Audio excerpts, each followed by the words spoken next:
जय हिंद दोस्तों। तो ये आपका बिहार पुलिस के इलेक्ट्रॉनिक बैच का जो क्वेश्चन है वो लाया गया है। तो आज का क्वेश्चन आपका सबसे पहले इकोनॉमिक्स देख लेते हैं। लगभग 30 क्वेश्चन होगा इसमें, इससे ज़्यादा आपका बाहर क्वेश्चन नहीं देगा। ठीक है।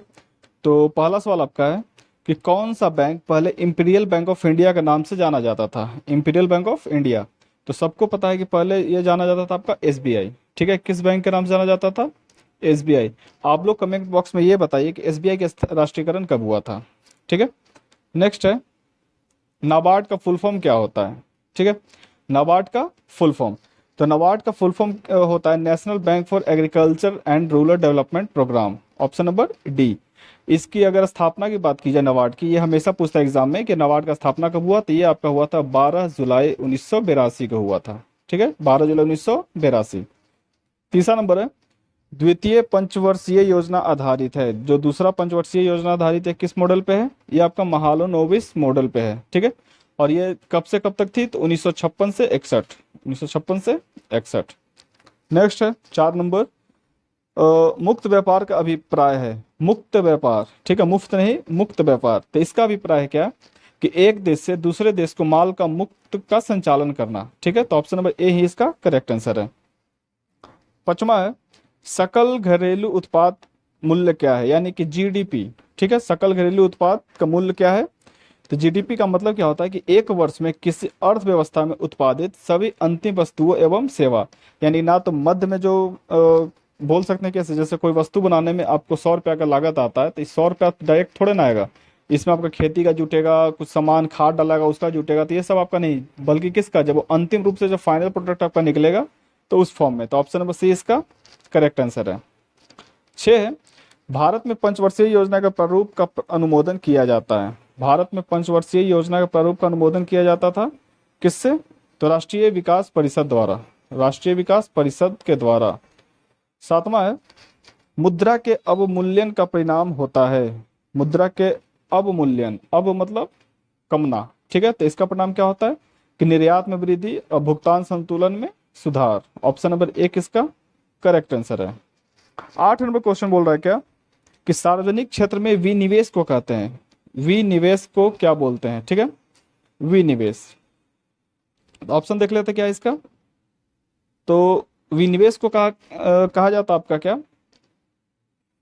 8 था ना, तो ये कहा जाता निजीकरण यानी प्राइवेटाइजेशन। ठीक है, प्राइवेट चीज को। 9 है, राष्ट्रीय आय क्या होती है? राष्ट्रीय आय, तो राष्ट्रीय आय होती है बाजार कीमत पर एनएनपी, निवल राष्ट्रीय उत्पाद। ऑप्शन नंबर एक इसका करेक्ट आंसर है। 10 है, भारत में मौद्रिक नीति कौन बनाता है? तो ये बनाता है आपका राष्ट्र भारतीय रिजर्व बैंक। भारतीय रिजर्व बैंक आरबीआई क्या बनाता है? मौद्रिक नीति बनाता है। एक और बनाता है आपका, कौन सा बनाता है आप लोग बताइएगा हमें कमेंट बॉक्स में। 11 है, भारत का सबसे बड़ा वाणिज्यिक बैंक है। भारत का सबसे बड़ा वाणिज्यिक बैंक कौन सा है? तो एसबीआई है।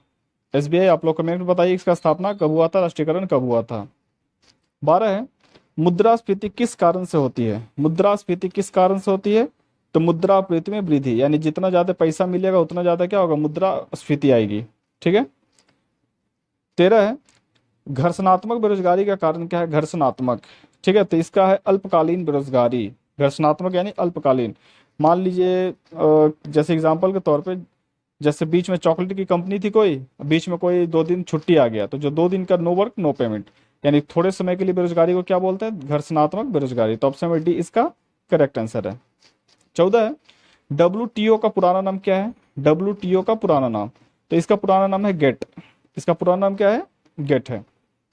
15 है, भारत जैसे देश में सर्वाधिक प्रचुर मात्रा में उपलब्ध उत्पादन का साधन है। तो उत्पादन का साधन क्या है? तो श्रम। ठीक है, इंडिया में सबसे क्या मिल दिया जाता है? श्रम, जितना पूरा अड़च के काम लेता है। ठीक है, श्रम।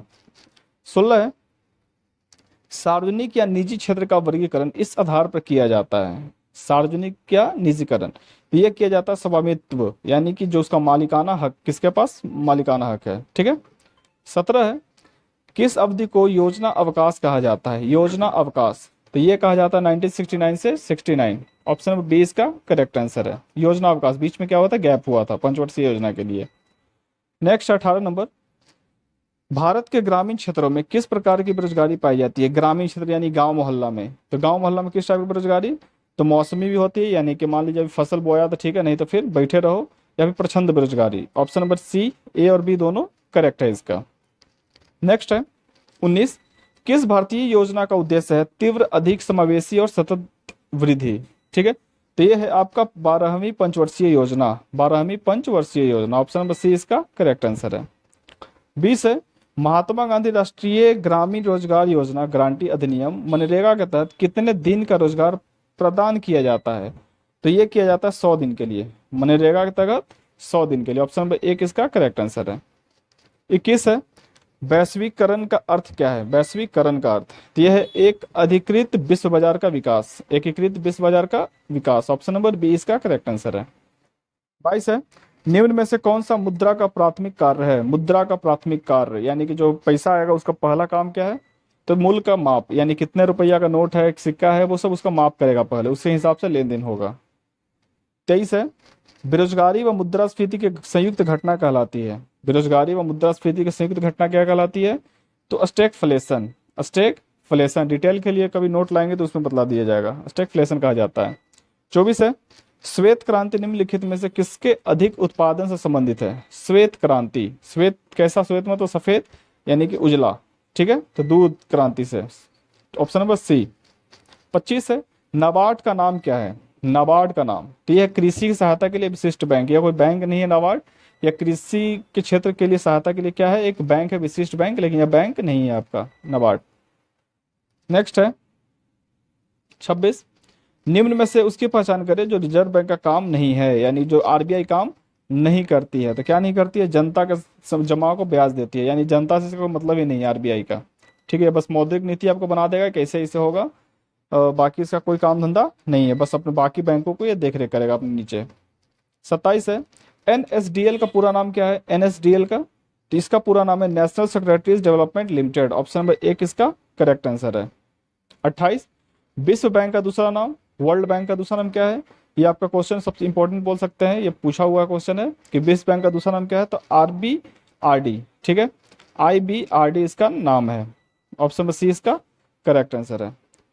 29 है, सेंसेक्स में वृद्धि का अर्थ क्या है? सेंसेक्स में, सेंसेक्स और निफ्टी होता है ना शेयर बाजार से संबंधित, तो सेंसेक्स में वृद्धि का अर्थ क्या है?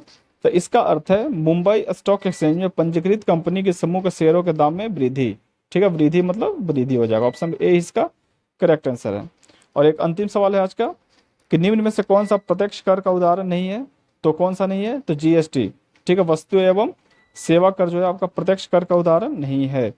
तो ये आपका अर्थशास्त्र का क्वेश्चन रहा, लगभग 30 क्वेश्चन। इसके साथ ही आपका और भी क्वेश्चन आपको दिया जाएगा, हर एक हिस्ट्री, ज्योग्राफी, बायोलॉजी, सब चीज़ का। तो चैनल पे रहे और अपना स्कोर बताएं कि आपका 30 में कितना आता है। इतना ही, थैंक यू।